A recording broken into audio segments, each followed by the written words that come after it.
Hey, it's first full moon of the spring.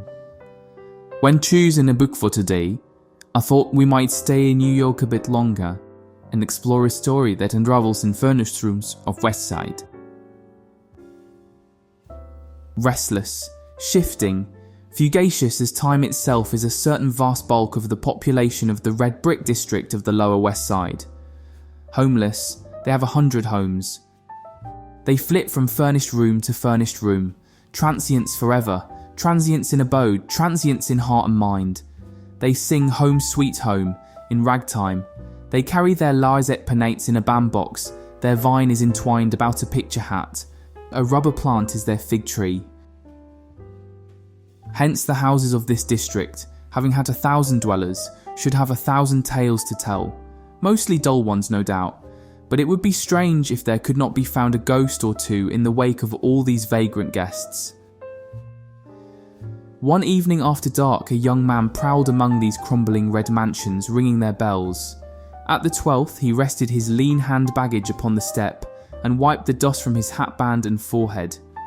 The bell sounded faint and far away in some remote, hollow depths. To the door of this, the 12th house whose bell he had rung, came a housekeeper who made him think of an unwholesome, surfeited worm that had eaten its nut to a hollow shell and now sought to fill the vacancy with edible lodgers. He asked if there was a room to let. "Come in," said the housekeeper. Her voice came from her throat seemed lined with fur. "I have the 3rd floor back, vacant since a week back. Should you wish to look at it?" The young man followed her up the stairs.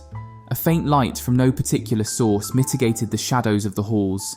They trod noiselessly upon a stair carpet that its own loom would have forsworn. It seemed to have become vegetable, to have degenerated in that rank, sunless air to lush lichen or spreading moss that grew in patches to the staircase and was viscid under the foot like organic matter. At each turn of the stairs were vacant niches in the wall.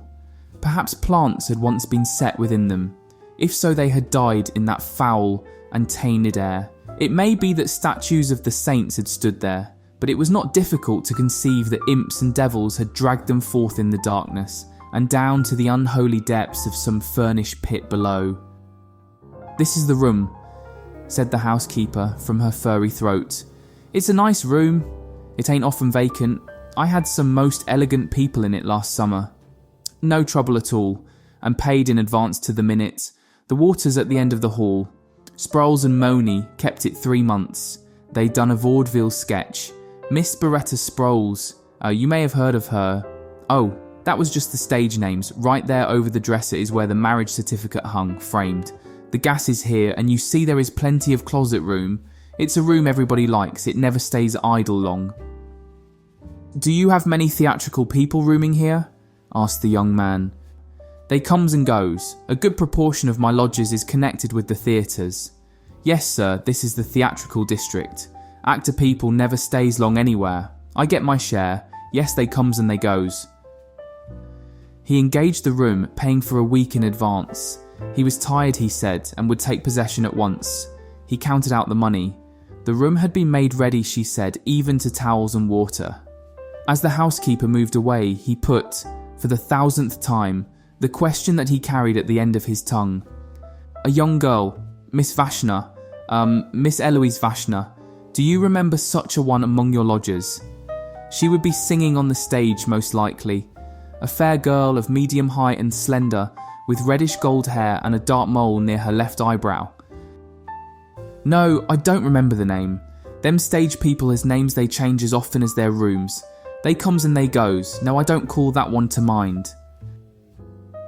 No. Always no. 5 months of ceaseless interrogation and the inevitable negative. So much time spent by day in questioning managers, agents, schools and choruses. By night among the audiences of theatres from all-star casts down to music halls so low that he dreaded to find what he most hoped for. He who had loved her best had tried to find her. He was sure that since her disappearance from home, this great, water-girt city held her somewhere. But it was like a monstrous quicksand, shifting its particles constantly with no foundation, its upper granules of today buried tomorrow in ooze and slime.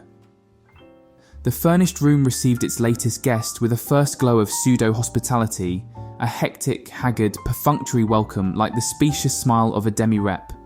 The sophistical comfort came in reflected gleams from the decayed furniture, the ragged brocade upholstery of a couch and 2 chairs, a foot-wide cheap pier glass between the 2 windows, from 1 or 2 gilt picture frames and a brass bedstead in a corner.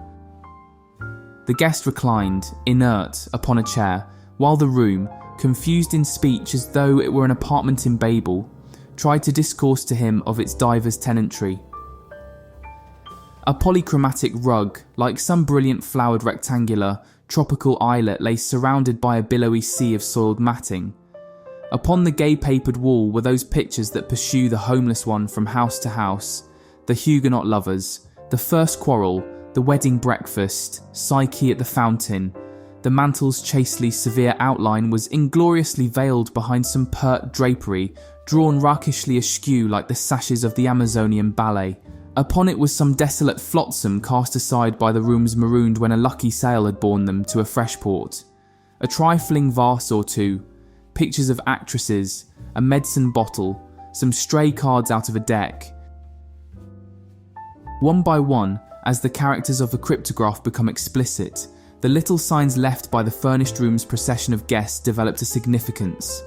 The threadbare space in the rug in front of the dresser told that lovely woman had marched in the throng. Tiny fingerprints on the wall spoke of little prisoners trying to feel their way to sun and air. A splattered stain, raying like the shadow of a bursting bomb, witnessed where a hurled glass or bottle had splintered with its contents against the wall. Across the pier glass had been scrawled with a diamond in staggering letters the name Marie. It seemed that the succession of dwellers in the furnished room had turned in fury, perhaps tempted beyond forbearance by its garish coldness, and wreaked upon it their passions. The furniture was chipped and bruised. The couch, distorted by bursting springs, seemed a horrible monster that had been slain during the stress of some grotesque convulsion.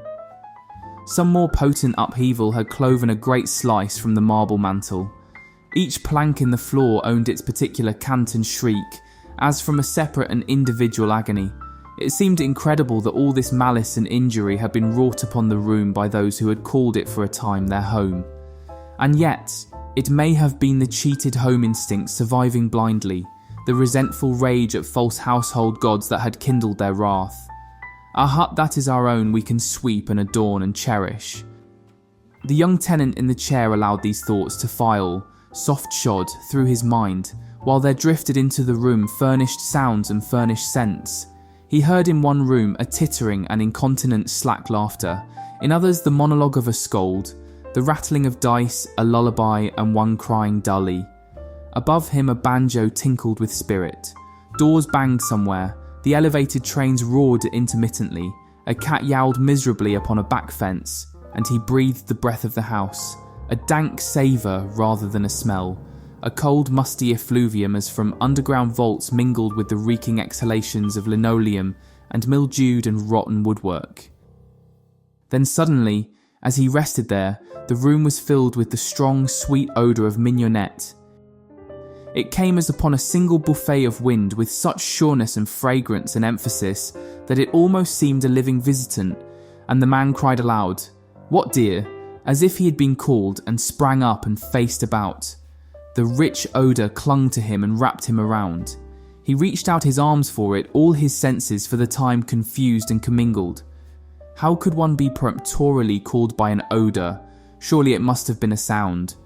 But was it not the sound that had touched, that had caressed him?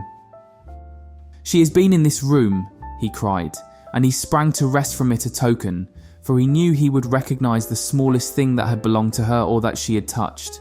This enveloping scent of mignonette, the odour that she had loved and made her own, whence came it? The room had been but carelessly set in order. Scattered upon the flimsy dresser scarf were 6 hairpins, those discreet, indistinguishable friends of womankind, feminine of gender, infinite of mood, and uncommunicative of tense. These he ignored, conscious of their triumphant lack of identity. Ransacking the drawers of the dresser, he came upon a discarded, tiny, ragged handkerchief. He pressed it to his face. It was racy and insolent with heliotrope. He hurled it to the floor. In another drawer he found odd buttons, a theatre programme, a pawnbroker's card, 2 lost marshmallows, a book on the divination of dreams. In the last was a woman's black satin hair bow which halted him, poised between ice and fire.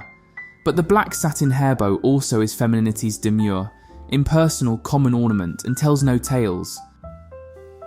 And then he traversed the room like a hound on the scent, skimming the walls, considering the corners of the bulging matting on his hands and knees, rummaging mantel and tables, the curtains and hangings, the drunken cabinet in the corner for a visible sign, unable to perceive that she was there beside, around, against, within, above him, clinging to him, wooing him, calling him so poignantly through the finer senses that even his grosser ones became cognizant of the call. Once again he answered loudly, "Yes, dear," and turned, wild-eyed, to gaze on vacancy, for he could not yet discern form and colour and love and outstretched arms in the odour of mignonette. O God, whence that odour, and since when have odours had a voice to call? Thus he groped. He burrowed in crevices and corners, and found corks and cigarettes. These he passed in passive contempt.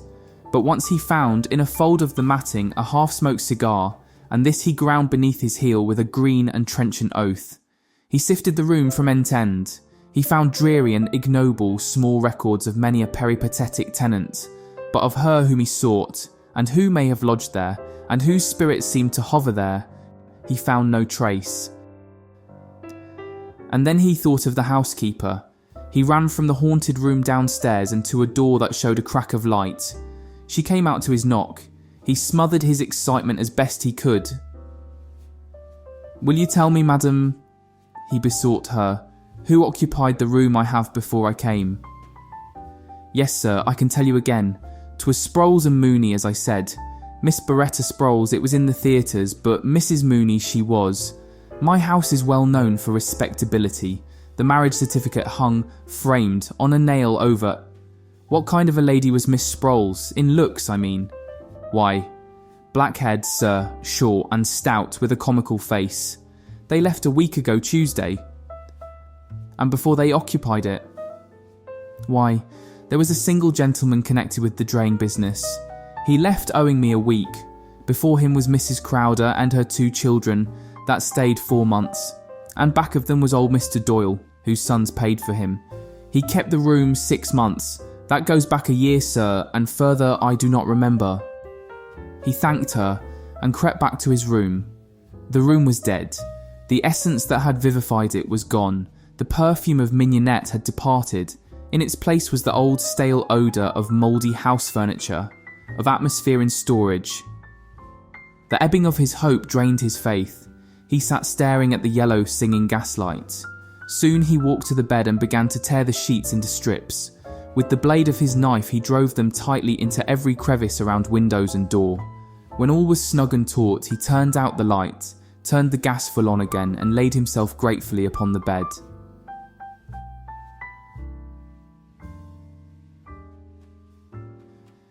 It was Mrs. McCool's night to go with the can for beer, so she fetched it and sat with Mrs. Purdy in one of those subterranean retreats where housekeepers foregather and the worm dieth seldom.